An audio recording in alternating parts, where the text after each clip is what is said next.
आज जो निर्णय पप्पू कागदे साहेबांनी जाहीर केला, हां. त्यांचे आणि विजय पंडित साहेबांचे खूप चांगले संबंध होते, मैत्री होती. आणि त्यांचं म्हणणं असं होतं की मी निवडणूक लढणार नव्हतो, परंतु त्यांनीच मला निवडणुकीसाठी तयार केलं. आणि तयार केल्यानंतर मला सांगितलं की मला उमेदवारी नाही आहे म्हणून. त्याच्यामुळं त्यांच्या आपसात नाराजगी झाली आणि त्यांनी मग एक पत्रकार परिषद घेत त्यांची नाराजी व्यक्त केली आणि त्यांनी ठरवलं की बाबा यावेळेस आम्ही जे अजितदादांचा गट आहे, जो घड्याळी चिन्ह आहे, याला आम्ही विरोध करू. माझ्यासारख्या एका चळवळीतल्या माणसाला डावललं. त्याच्यामुळे त्याचा राग त्यांच्या डोक्यांनीच तयार केला आणि मग त्यांनीच त्यांना थांबवलं. बजरंग सोनवणे आणि संदीप क्षीरसागर मुस्लिम मताचा एक गठ्ठा त्यांना मिळाल्यामुळं त्यांचा विजय या ठिकाणी सुकर झाला. यांची ही लढाई आहे, ही फक्त दाखवण्यापुरतीची आहे. आणि मतविभागणी ते जे करतायत ते त्यांनी त्यांचा प्लॅन करून ठेवलेला आहे. या नगरपालिकेमध्ये आमचं एक गठ्ठा मतदान जर MIMला झालं तर आम्हीच विजय होणार साहेब. पक्षांनी केलेला त्याग लोकांच्या लक्षात आहे, त्यामुळे त्यांचा विश्वास आहे जनतेच्या मतांच्या बळावर आम्ही या ठिकाणी निवडून येऊ.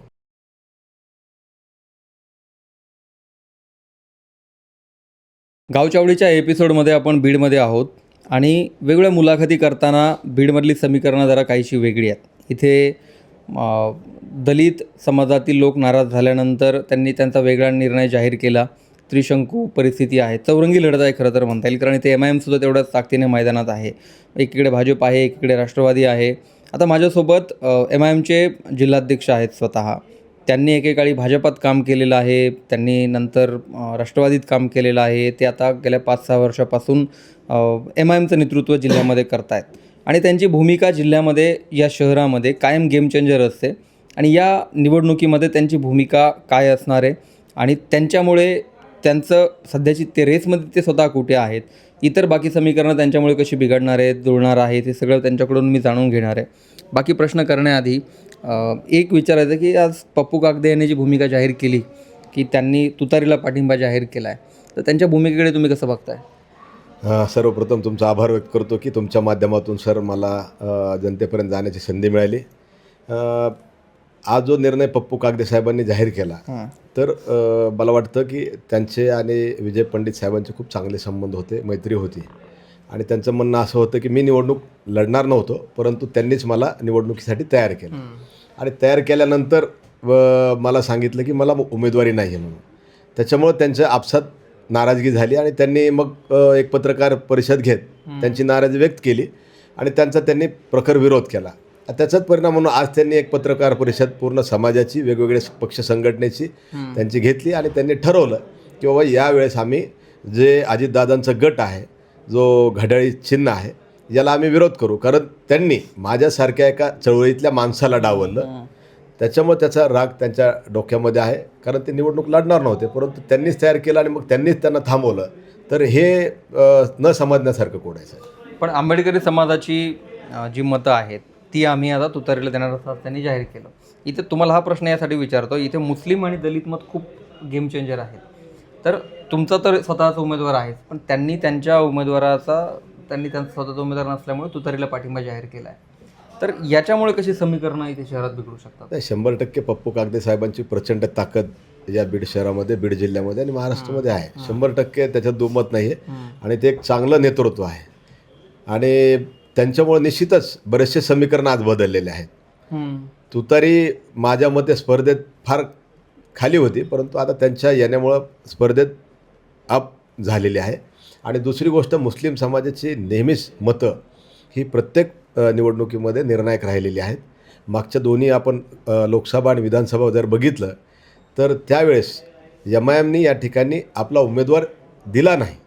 त्याचं कारण, तात्कालीन कारण वेगळं होतं. कारण त्यावेळेस पंकजाताईंना विरोध म्हणून नाही, तर मोदींना विरोध म्हणून तो निर्णय आमचा होता. कारण मागच्या काही काळामध्ये स्वर्गीय गोपीनाथ मुंडे साहेबांना ताकद देण्याचं काम, मतं देण्याचं काम मुस्लिम समाजाने केलं आहे. 2 वेळेस प्रीतमताईला या ठिकाणी मतं दिलीत आणि त्या मताच्या माध्यमातून ताईसुद्धा या ठिकाणी विजय झालेले आहे. परंतु विधानसभेमध्ये सुद्धा तोच प्रकार घडला. वरून असं ठरलं की आम्ही कमी जागा लढणार आहेत महाराष्ट्राच्या विधानसभेमध्ये, आणि 15 जागा लढलोत. आणि आम्हीसुद्धा या ठिकाणी सांगितलं की आपला उमेदवार येणार नाही, तर मग आपण त्यावेळेस संदीप क्षीरसागर या ठिकाणचे आमदार, त्यांना या ठिकाणी समर्थन दिलं. हे दोघंही त्यावेळेस निवडून आले. फक्त बजरंग सोनवणे आणि संदीप क्षीरसागर मुस्लिम मताचा एक गठ्ठा त्यांना मिळाल्यामुळं त्यांचा विजय या ठिकाणी सुकर झाला. बाकीच्याही लोकांनी त्यांना मदत केली, परंतु याच्यामध्ये निर्णायक भूमिका मुस्लिम समाजाची होती. तुमच्या पक्षावरती कायम आरोप होतो की तुम्ही मतविभागणी करण्यासाठी फक्त उमेदवार देता. आता यावेळी तुमची रणनीती कशी आहे? फक्त तुमच्या मतविभागण्यामुळे कोणाचा तरी फायदा तोटा होणार आहे की तुम्ही इथे फक्त विजयासाठी लढताय? बघा साहेब, 2016ला या ठिकाणी आम्ही निवडणूक लढली. इथं 1,80,000 75,000 मतं आहेत. त्याच्यापैकी आमचे 63,000 मतं आहेत. आम्ही विभागणीसाठी का लढणार? विभागणीसाठी आता जी लढत चालू आहे, बघा महाराष्ट्रामध्ये मला एक तुम्हाला सांगायचं आहे की भाजपनं असं ठरवलं आहे की जी मतं मुस्लिमची आम्हाला मिळत नाहीत. आता मागच्या 2 निवडणुकीमध्ये त्यांना अनुभव आला, त्यामुळे त्यांनी आता काय केलं, स्थानिक स्वराज्य संस्थेमध्ये अजितदादांना सांगितलं की तुम्ही तुमचं सेपरेट लढा. त्यांना मुस्लिम मतं त्यांच्याकडे डायव्हर्ट करायची आणि हिंदुत्ववादी भूमिकेची जी मतं आहेत ती भारतीय जनता पार्टीला मिळेल. हे निवडून आले काय किंवा ते निवडून आले काय, शेवटी महायुतीच निवडून येणार. आज जरी हे स्वतंत्र लढत असले तर उद्या महायुती म्हणून एकत्र राहणार, कारण सत्तेत आत्ता महाराष्ट्रामध्ये हे तिन्ही पक्ष आहेत. त्याच्यामुळं यांची ही लढाई आहे ही फक्त दाखवण्यापुरतीची आहे. आणि मतविभागणी ते जे करतायत ते त्यांनी त्यांचा प्लॅन करून ठेवलेला आहे. परंतु 2016ला आम्ही फक्त 1600 मतांनी पडलो, क्रमांक 2वर होतो.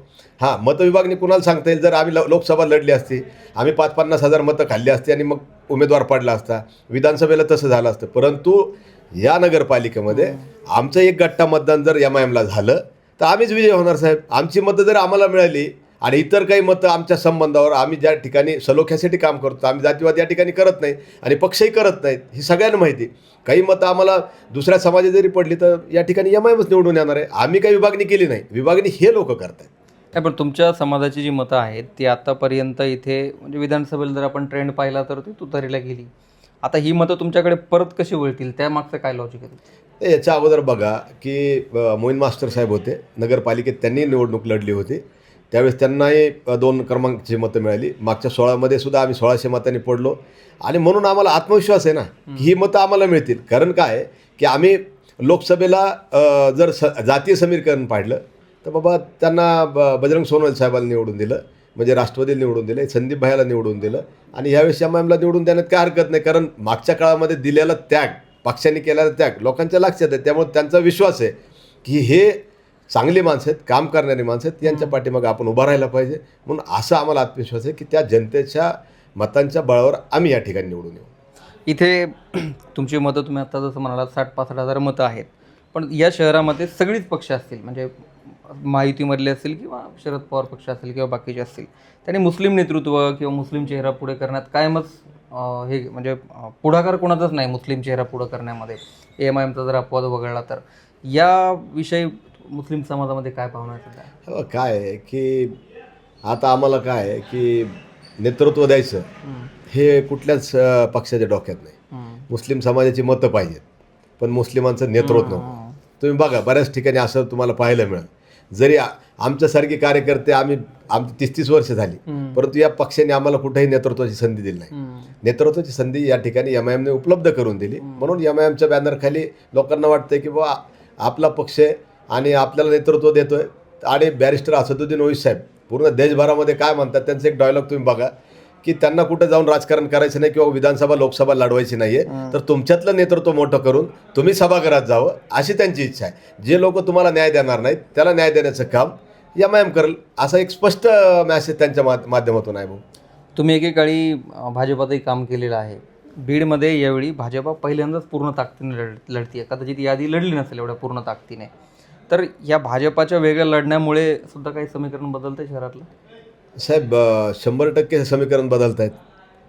आपण जर पाहिलं की याच्यापूर्वी एखाद दुसरा नगरसेवक या ठिकाणी निवडून यायचा किंवा लढायचा, कारण ती ताकदच नव्हती. आता त्याच्या आपण खोलात जाणार नाही की मागचं पॉलिसी आणि स्ट्रॅटर्जी काय होती. परंतु आता काय झालं की योगेश क्षीरसागर हे राष्ट्रवादीमधून बाजूला निघून ते भाजपात गेले आणि त्यांना बऱ्याच दिवसापासून त्यांची सुप्त इच्छा होती की मी भाजपमध्ये काम करत त्यांनी. त्याच्यामुळे त्यांनी तो उघड निर्णय घेतला. त्यांना कारणही भेटले किंवा पंडित फॅमिली या ठिकाणी इंटर झाली गेवराईमधून. अर्थार्थी त्यांचा संबंध याच्याशी बीडच्या राजकारणाशी नव्हता, परंतु अजितदादांची जवळीकता याच्या बळावर त्यांनी त्यांच्या याच्यातला जो हक्क त्यांनी काढून घेतला आणि त्याच्यामुळं योगेश क्षीरसागर भाजपमध्ये गेले. आता ते भाजपमध्ये हे राष्ट्रवादीमध्ये, संदीप क्षीरसागर तुतारीमध्ये, अशा पद्धतीचं हे राजकारण सुरू आहे.